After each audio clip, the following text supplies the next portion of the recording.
Voilà, on va attaquer une série de petits exercices pour les écrits de l'agrégation. Là, ça va être, en fonction des demandes, ici, ça va être sur les formes quadratiques réelles. Alors, ici, on a Q et Q', deux formes quadratiques sur Rn, avec Q' qui est définie positive. Et Q, bon, c'est rien dessus. Juste que c'est une forme quadratique. Et on va prendre deux bases orthonormées pour Q', évidemment, puisque Q' est définie positive, et que Q, on n'en sait rien, c'est forcément pour Q'. Il faut montrer que la somme des Q de UI est égale à la somme des Q de VI, d'accord? Où Q, c'est l'autre forme quadratique, d'accord? Donc, finalement, que la somme de Q de UI ne dépend pas de la base orthonormée choisie pour Q', pour une autre forme quadratique. Bon, voilà, ça c'est premièrement.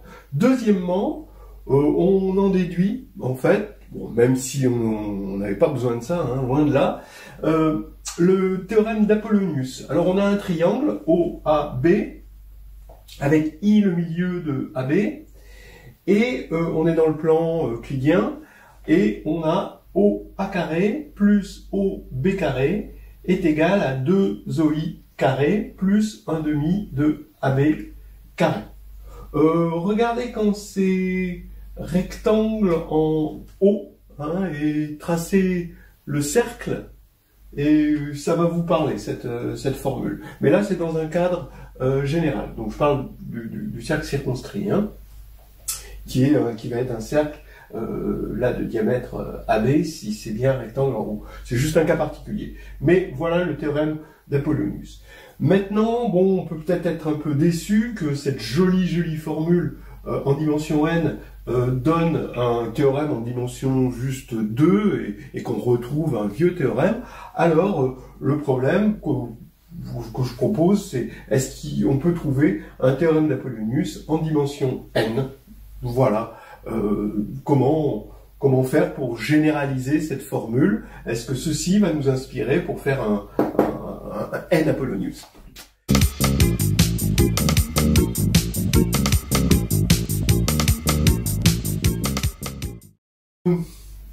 Cette formule, la somme des Q de UI, c'est la trace d'une matrice.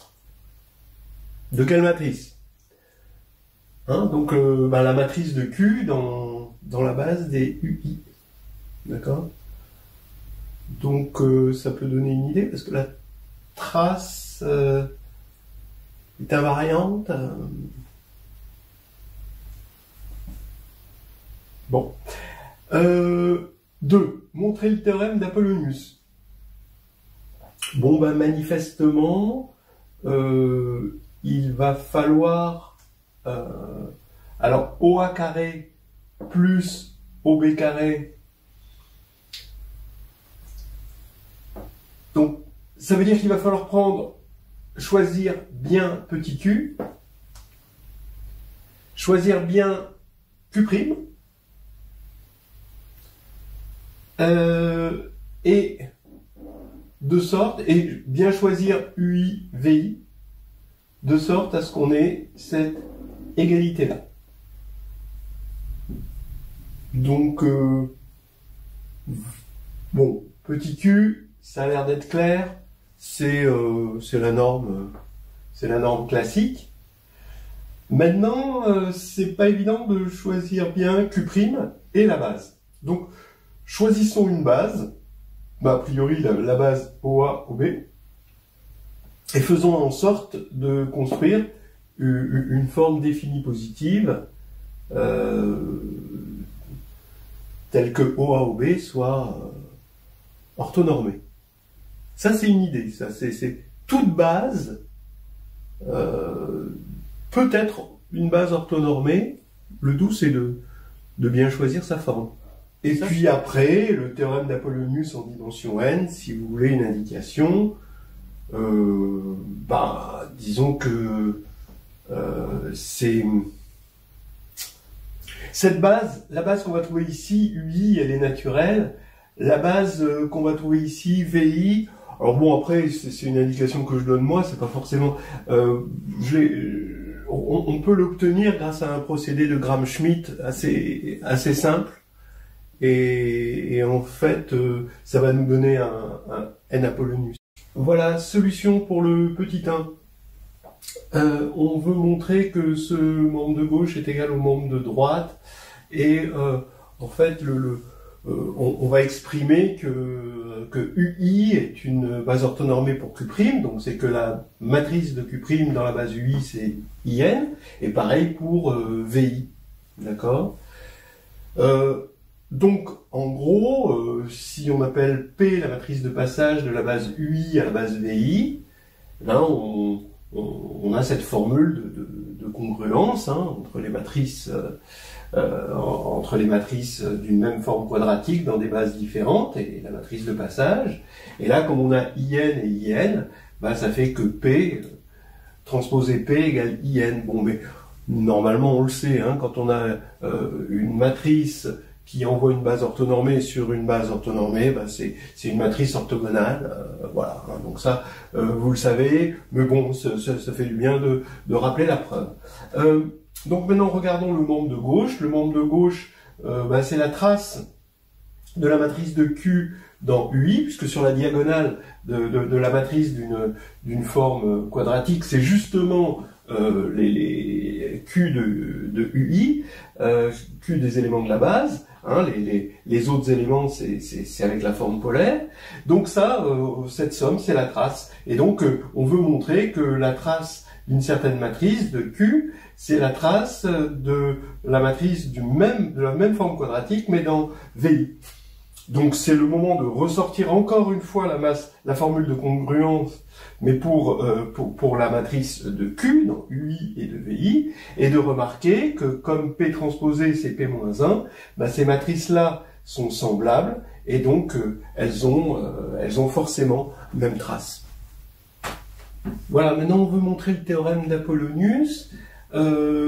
Alors, on a un triangle quelconque, on a I le milieu de AB, il faut montrer que OA carré plus OB carré, c'est 2 OI carré plus AB carré sur racine de 2. Ben, il suffit de bien choisir. Alors, on va prendre pour Q la forme quadratique euclidienne, hein, d'accord. Donc ça, c'est notre forme quadratique euclidienne.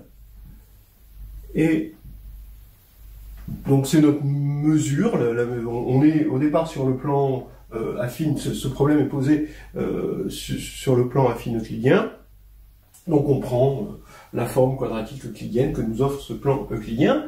Maintenant c'est Q' qui va falloir changer. Alors c'est OA OB.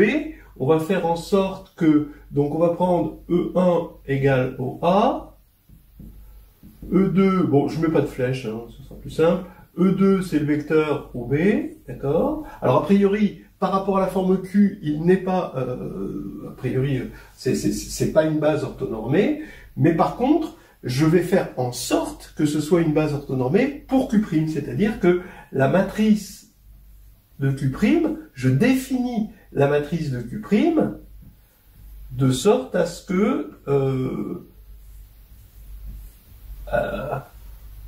OA-OB soit un repère orthonormé pour la forme Q', hein, d'accord, en mettant cette matrice-là. Alors ça, c'est vraiment quelque chose que je trouve intéressant, c'est-à-dire que au lieu de prendre une transformation qui envoie lui sur une base orthonormée, ce qui n'arrangerait pas les choses, eh ben, c'est nous qui changeons de point de vue.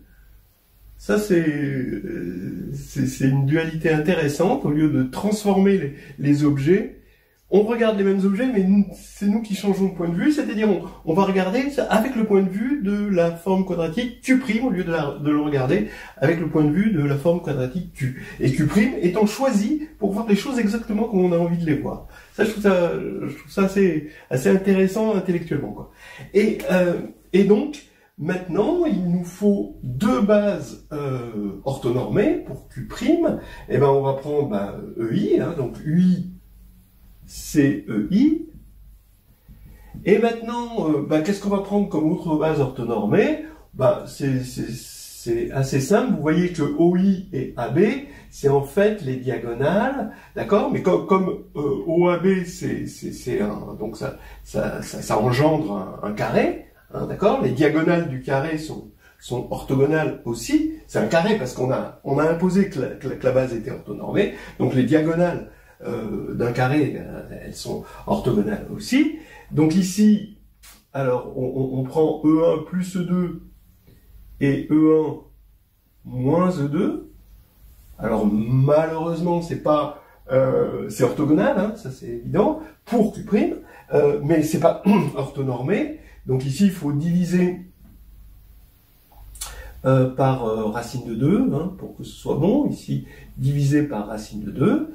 Et maintenant, on va appliquer notre formule, c'est-à-dire Q de E1 plus Q de E2 est égal à Q de ça ce sera V1 plus Q de V2, d'accord, ou ça c'est V1, ça c'est V2, et donc le premier c'est évidemment OA carré plus OB carré.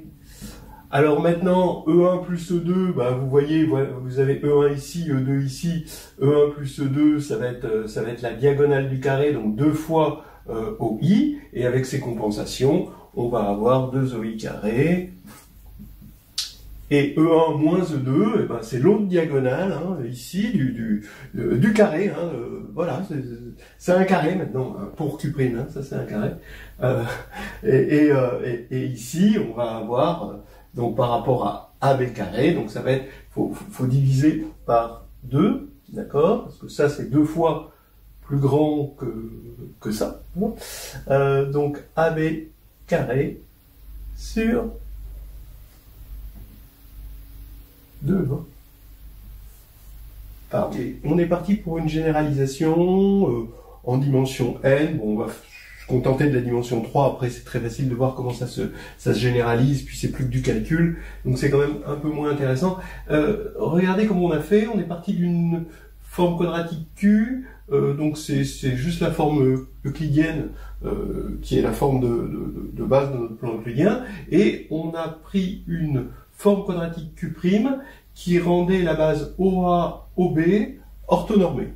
On l'a imposé. Donc voilà. Et maintenant, qu'est-ce qu'on a appris comme... Il faut prendre 2 bases orthonormées pour Q'. Donc UI, c'est déjà tout trouvé. C'est OA, OB. Et l'autre, finalement, on a pris celle-ci. Mais si on doit bien regarder, qu'est-ce qu'on a fait? On a fait... C'est comme si on partait de E1. On veut prendre la grande diagonale. D'accord? Et on part de E1 plus E2. On part de ce vecteur. Et puis ensuite... on part du vecteur E1. Voilà. Donc on a une base, ici, E1 plus E2 et E1, et on va l'orthogonaliser par la méthode de Gram-Schmidt. Et c'est facile de voir qu'on tombe sur E1 plus E2 et E1 moins E2, c'est-à-dire les deux diagonales, hein, comme ceci. Voilà. Et après, on normalise tout ça pour obtenir cette formule. Donc, maintenant, en dimension 3, c'est pas difficile. Hein, on part d'une base orthonormée pour Q', parce qu'elle a été imposée comme ça, OA, OB, OC.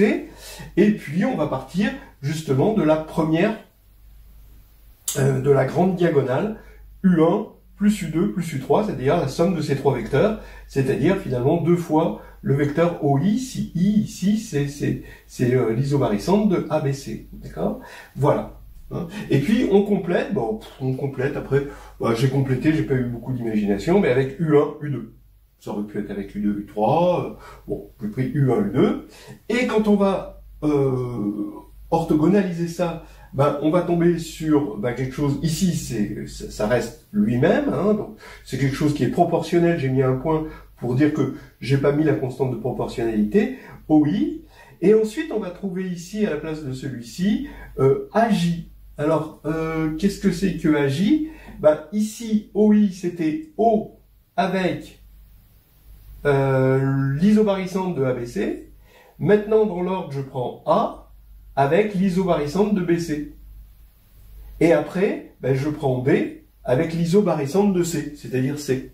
D'accord? Donc, en fait, on a OI AJ et BC. Donc on a un ordre sur les points, je pose un ordre comme ça sur les points, et je vois bien comment les choses se généralisent.